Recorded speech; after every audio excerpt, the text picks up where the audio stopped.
Hello everyone, I welcome you all on my YouTube channel English with Bhupendra. दोस्तों, एक छोटी सी कोशिश बहुत बड़ी कामयाबी बन सकती है। तो आप बिल्कुल हैं, आप कोशिश करिए, कहीं ना कहीं आप सफल होंगे।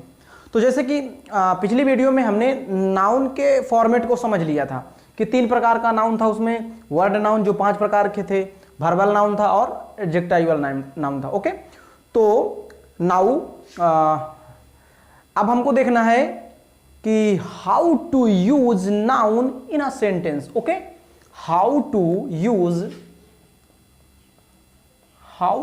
यूज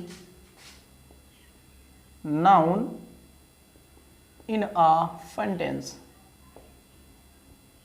या इसी को हम बोल सकते हैं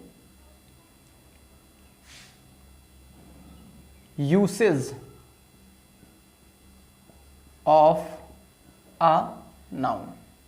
ठीक है, यूसेज ऑफ अ नाउन, ये सही रहेगा। देखें, आप नाउन के 5 प्रकार जानते हो, अच्छी बात है, बट वो नाउन सेंटेंस में कैसे यूज होगा ये जानना बहुत जरूरी है। ठीक है, you use noun in a sentence as a subject of any finite verb. Okay, ठीक है,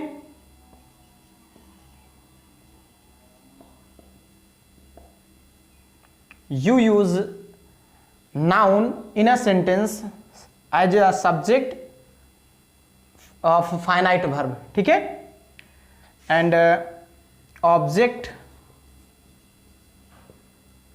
और as an object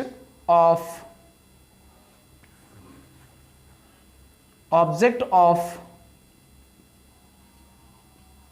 you use noun in sentence as an object of verb और प्रीपोजिशन।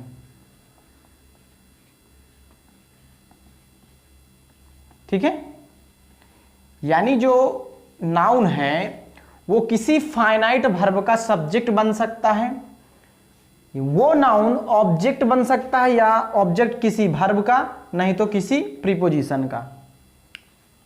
और एक होता है नाउन इन अपोजिशन। ठीक है, हम बात करते हैं सब्जेक्ट की। देखें, नाउन के 5 प्रकार जानना ये तो हर व्यक्ति जानता है, हर बच्चा जानता है, बट इसके यूसेज को हमें समझना होगा। अगर मैं ऑब्जेक्ट की बात करता हूं, पहले समझो बात को। तो ऑब्जेक्ट आपका एक वर्ब का होता है और एक प्रीपोजिशन का होता है। यानी वर्ब के बाद कोई नाउन या प्रीपोजिशन के बाद कोई नाउन आएगा, तो जैसे वर्ब का कोई नाउन आ रहा तो उस वर्ब का ये ऑब्जेक्ट हो जाएगा, प्रीपोजिशन के बाद कोई नाउन आएगा तो उस प्रीपोजिशन का वो ऑब्जेक्ट कहलाएगा। अब यहां पे आप देखेंगे इस चीज को ध्यान से। अगर हम बात करते हैं यहां पे सब्जेक्ट की, तो आप ऐसे लिखते हो PM मोदी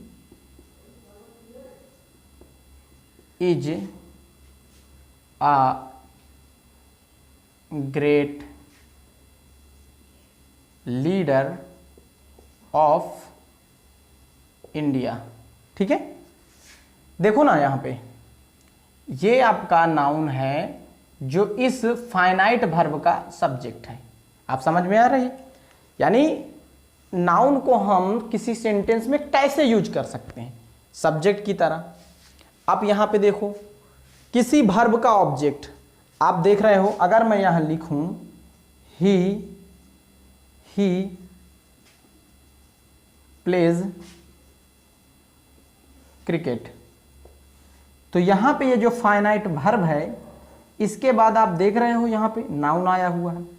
तो ये नाउन क्या काम कर रहा है सेंटेंस में? ऑब्जेक्ट का काम कर रहा है। किस? इस फाइनाइट वर्ब का ये ऑब्जेक्ट है।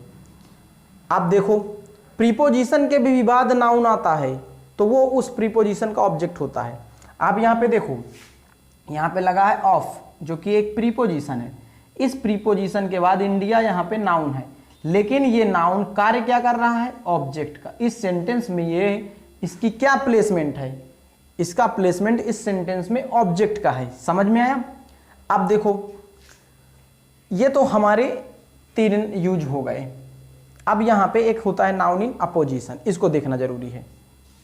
देखो देखो, ये मैं यूसेज क्यों बता रहा हूं? क्योंकि हमें सेंटेंस मिलता है, उस सेंटेंस में नाउन को कैसे फाइंड आउट, अभी मुझे ये भी बताना है कि सेंटेंस में नाउन को कैसे फाइंड आउट करते हैं। आप 5 प्रकार के नाउन को मत जानना, कुछ भी मत जानना यार, एक सिंपल सा फंडा है, बस उसको देख लेना, आप आसानी से नाउन को फाइंड आउट करेंगे सेंटेंस में। देखें यहाँ पे नाउन इन अपोजिशन का मतलब क्या है? सबसे पहले इस बात को समझो।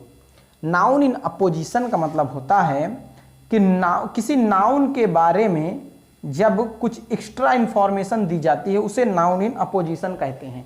जैसे नाउन इन अपोजिशन कैसे यूज होता है? देखो यहाँ पे हम अगर बोलें नरेंद्र मोदी, कॉमा देंगे, द पीएम ऑफ इंडिया, ठीक है, हैज कम। अब यहां पे आप देखो, Modi, Narendra Modi, the PM of India, दोनों को कॉमा के अंदर रखा गया है। तो ये एक्स्ट्रा इंफॉर्मेशन है और इसी को हम बोलते हैं नाउन इन अपोजिशन। इस नाउन इन अपोजिशन को सब्जेक्ट नहीं बना सकते हो आप, उसके पहले आने वाले नाउन को ही सब्जेक्ट बनाना होगा, इसीलिए उसके अकॉर्डिंग हमें वर्ब लगानी होगी। तो ये है नाउन इन अपोजिशन। अब बात करते हैं एक ऐसे कॉन्सेप्ट की जिसे बहुत ज़्यादा डील नहीं किया जाता। जैसे कभी कभी आपने देखा होगा कि एक सेंटेंस में 2-3 नाउन एक साथ मिल जाते हैं, वो कैसे होता है, वो चीज़ हमें पढ़ना है। देखो, कंपाउंड नाउन का आप कॉन्सेप्ट जानते हैं। कंपाउंड नाउन क्या होता है, इसको बात को समझो, क्यों बनाया गया है कंपाउंड नाउन। जैसे हम बोले कि railway station is for from here. अब एक बात बताओ, यहां पे स्टेशन आपका नाउन, रेलवे भी आपका नाउन, क्यों यहां पे आप पढ़ रखे होंगे कि नाउन के पहले एडजेक्टिव लगता है। अब रेलवे का तो कोई एडजेक्टिव बन नहीं सकता, रेलवे का कोई एडजेक्टिव बन नहीं सकता। तो ग्रामरियन ने क्या कहा कि ऐसा करते हैं कि 2-3 जितने भी नाउन रखना हो आप आराम से रखिए, उनको कंपाउंड नाउन का ग्रामर में उनको कंपाउंड नाउन बोला जाएगा। और चूंकि इनका कोई एडजेक्टिव नहीं होता, इसीलिए इनको एक साथ रखा जाता है और देखने के लिए इनको एडजेक्टिव की तरह देखा जाता है। समझ में आए? जैसे आपने देखा होगा गवर्नमेंट, ठीक है, गवर्नमेंट, डिजास्टर मैनेजमेंट डिपार्टमेंट। अब यहां पे आप देखें 3 नाउन एक साथ। रूल क्या है? नाउन के पहले एडजेक्टिव, एडजेक्टिव के पहले एडवर्ब। अब मैनेजमेंट का कोई एडजेक्टिव बन नहीं सकता, डिजास्टर का कोई एडवर्ब बन नहीं सकता, तो तीनों नाउन को एक साथ सेंटेंस में यूज किया जाएगा। हाँ, अगर सब्जेक्ट की बात करनी होगी तो लास्ट वाले नाउन को हम सेंटेंस में सब्जेक्ट बनाएंगे। इतना याद रखना। क्यों कंपाउंड नाउन का कॉन्सेप्ट लाया गया? इस कारण से, क्योंकि जो नाउन लग रहे थे, चूंकि उनका हम एडजेक्टिव नहीं बन पा रहा था, इसीलिए उसने एक साथ रखा और उसको कंपाउंड नाउन बोला गया। ठीक है,